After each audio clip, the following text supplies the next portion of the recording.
Hello friends, and welcome to Escaping the Mouse with your host, me, Breck Roll.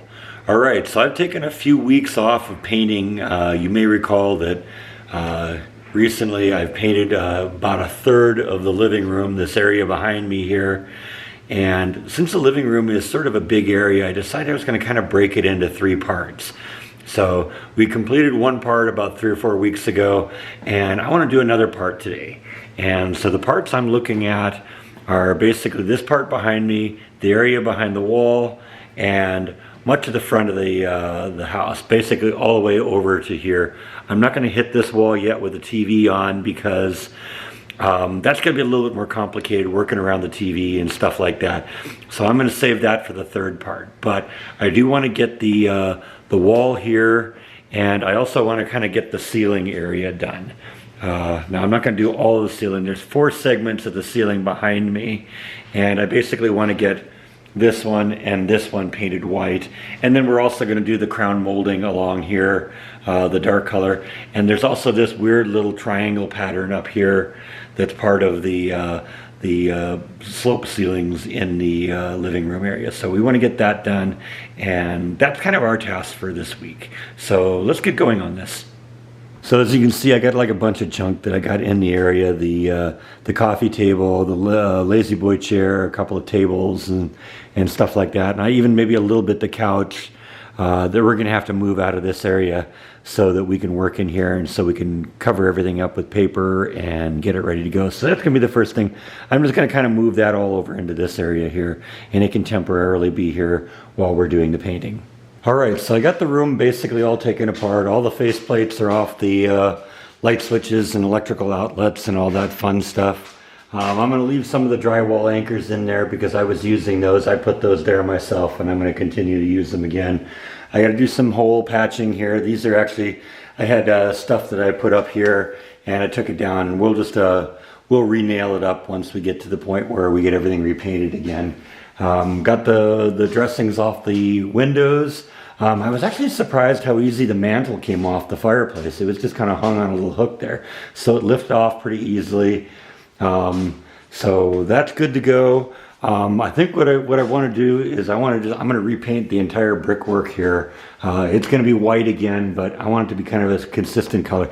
You may remember that when I first moved in here, the TV used to be mounted over the fireplace, and when they, just like they did in everything else with this place, they painted around things rather than pulling them off the wall and doing it right. So I found out that the white paint that I use in a lot of places in the house was very similar to the white that was there. So it was kind of ugly. It was kind of like this color here, over here where the bracket for the TV was. So I painted over that to make it, to hide it. I also think I want to fill in these holes here.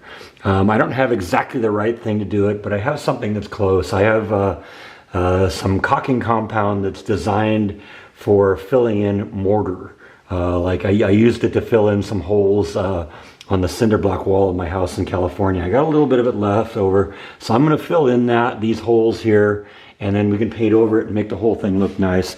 I've also had a little bit of an issue with the fireplace. I got to get a professional in here to look at this. I think it's plugged up.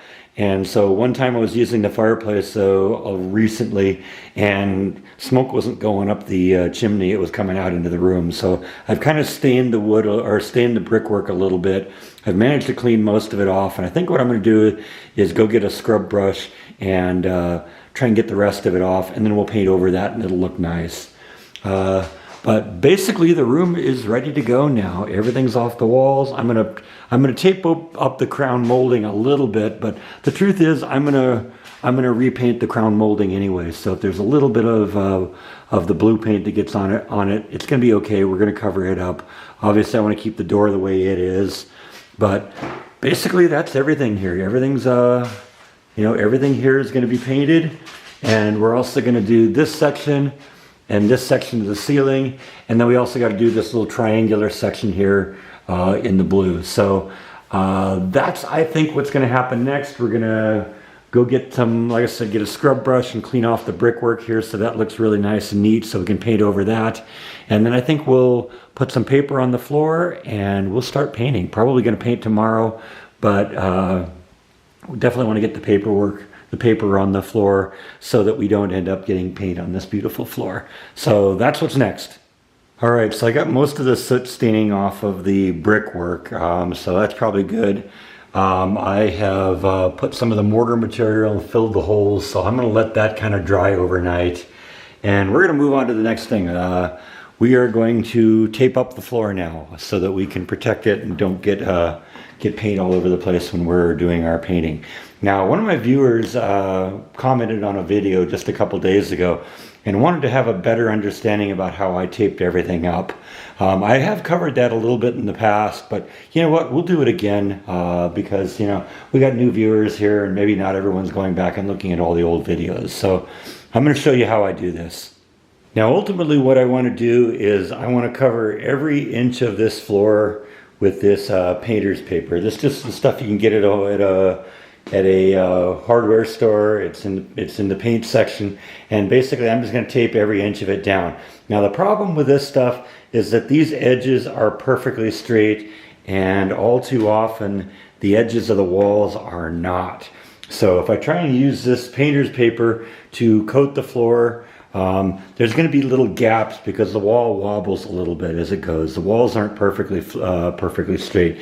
So what I usually do is I will run a coating or a layer of masking tape along the wall, because with the masking tape you can kind of shape it a little bit and have it follow the contours of the wall. Then what you're going to do is you're going to have like a 2-inch space around all of your walls, where you can then put the painter's paper on top of it and get a good, clean, solid covering of every inch of the floor that you're going to use. So that's how I'm going to start with this. Is I'm going to run masking tape all the way along the edges here, including around the brickwork, all the way to this corner, because this is as far as we're going to go. All right, so you can see now I got this nice flush 2-inch buffer going all the way along the floor here. And so now when I lay the painter's paper over, it'll overlap the the masking tape, and I'll be able to get a nice solid coating all along the borders here without having any gaps or anything in there. So next thing I got to do now is just piece in all the painter's paper. Now I don't have to do a whole lot over in this corner. I'm just going to kind of, you know, go out a little bit because I don't have to paint on the ceiling because we've already done the ceiling. We just got to deal with any splatter that comes off the wall. So I'll probably do like just a 4-foot gap here and here. But once I get over into this area here, I'm also going to be painting up here on the ceiling. And so I'm going to have to cover basically the floor, this entire area of the floor, all the way up to this beam and probably past this beam, just to deal with any splatter that comes down. And so I'm literally going to coat every inch of the floor over here because this is where we're going to be painting, and I don't want to get any paint on this floor. So that's the next step, and that's going to take a little while, so I'll see you in a bit. All right, a little time has passed by and I have gotten a lot of the paper down, but unfortunately I ran out of some of the painter's paper, so I'm gonna have to go pick up some more of that tomorrow. I got a couple more rows I gotta do. I gotta do a row here, probably a row there, just to make sure we get everything covered. But you can kind of see where we're going right now, and we're making good progress. We're gonna pick this up again tomorrow. We'll finish up the taping of the floor down, and then we will start painting tomorrow. So I think probably what we're going to do is we're going to start with the ceiling. I always kind of start from the top and work my way down. That way you don't get any splatter on there. And since the white is going to be on the ceiling, and we're also going to be having the white on the brickwork here, we'll do that as well at the same time. So come on back tomorrow and we'll pick this up. And until then, thank you as always for watching, and I'll see you next time on Escaping the Mouse. Good night.